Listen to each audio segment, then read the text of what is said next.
برضه هقول لك على حاجه يا باشمهندس شيرين، هي انا دايما بقول ان التعليم الحقيقي حقيقي اما بيروح المكان.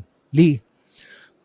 كل مكان له بوليسي خاصه بيه في عمليه تدوير الشغل جوه المكان ده. طبعا. فاذا النهارده هو بيبقى انا بس بودي له الخريج بتاعي، وهو ايه بقى، وهو واخد البيزك اللي هو الرئيسي، اللي هو زي ما بنقول كده الاساس اللي انت تقدري تبني عليه العماره بتاعتك. النهارده انت بتبقي عارفه ان انا عندي عماره مثلا كذا، فبعمل لها الاساس بتاعها بالخرسانه بتاعتها بالدنيا بتاعتها عامله ازاي بحساباتها بكل حاجه عشان تتحمل الاساس ده. طبعا. هو نفس القصه كده. انا النهارده بدي للطالب البيزكس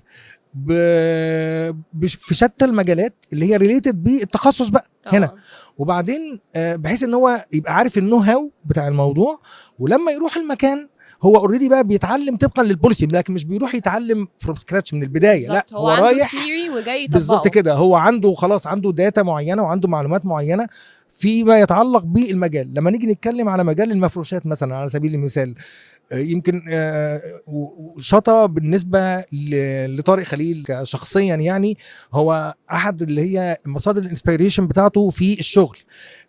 لاني انا طبعا بقول ان هو اي ديزاينر لو ما شافش او ما استغلش النعمه اللي ربنا سبحانه وتعالى اداها له وما دورش على مصادر الهام ليه مختلفه، سواء بقى مصادر الالهام اللي هي مرتبطه بالطبيعه، مصادر الهام مرتبطه بالنواحي الثقافيه، مصادر الهام مرتبطه بالنواحي الدينيه، وده احنا بنقولها دايما ان هي دي مصادر الالهام طبعا للطالب او للدارس او اللي بيتناول موضوع الفنون بشكل عام.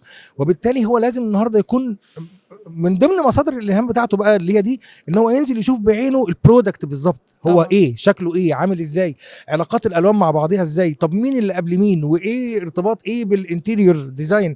ودايما بنقول ان النسيج يعتبر برودكت يتبني عليه كل ما هو تالي بعد كده، بيتبني عليه كل حاجه، بيتبني عليه الفرنتشر والسجاد بالظبط كده بالظبط كده. حتى يعني عشان ما يفرش في لون ليه القماش. برضو ليه؟ لان هي دي مرتبطه بطبيعه البرودكت ده.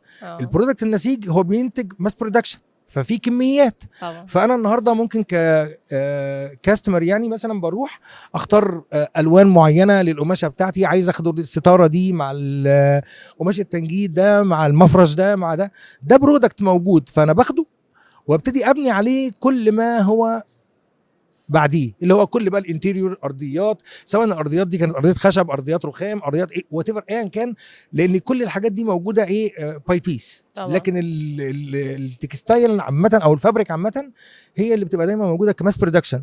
فانا بالتالي هي اساس بالنسبه لي نمره واحد. ويمكن ده انا بقوله مش علشان خاطر ان انا مثلا بقول ان القسم بتاعي هو ده نمره واحد وبقيه الاقسام، لا، هو كل فنون تطبيقيه بكل مجالاتها ال 14 مجال اللي فيها هم كلهم مكملين لبعضهم. طبعا لا غنى عن فنون تطبيقيه في حياتنا. طبعا. واي مكتب فني في شركات غزل، احنا عندنا مكتب فني فيه مهندسات طالعه من صباغه، طالعه من طباعه، طالعه من تجهيز، بالظبط كده. وهتلاقي حضرتك لو انت بتقدمي خدمه متكامله، بتلاقي نفسك حضرتك محتاجه لحد انتريور، حضرتك محتاجه لحد ممكن يكون بتاع معادن، حد خزف، ايه وات ايفر ان كان الفكر اللي انت عايزه تعمليه ايه او تنفذيه ايه. طبعا. وبالتالي انا عايز اقول ان فنون تطبيقيه هي موجوده في حياتنا من اول لما بنصحى لغايه لما بننام، فنون تطبيقيه معانا على طول. صح. بس وده يعني يعود على اهميه الكليه، وان هي المفروض انها يبقى فيها ارتباط وثيق جدا جدا بالصناعه.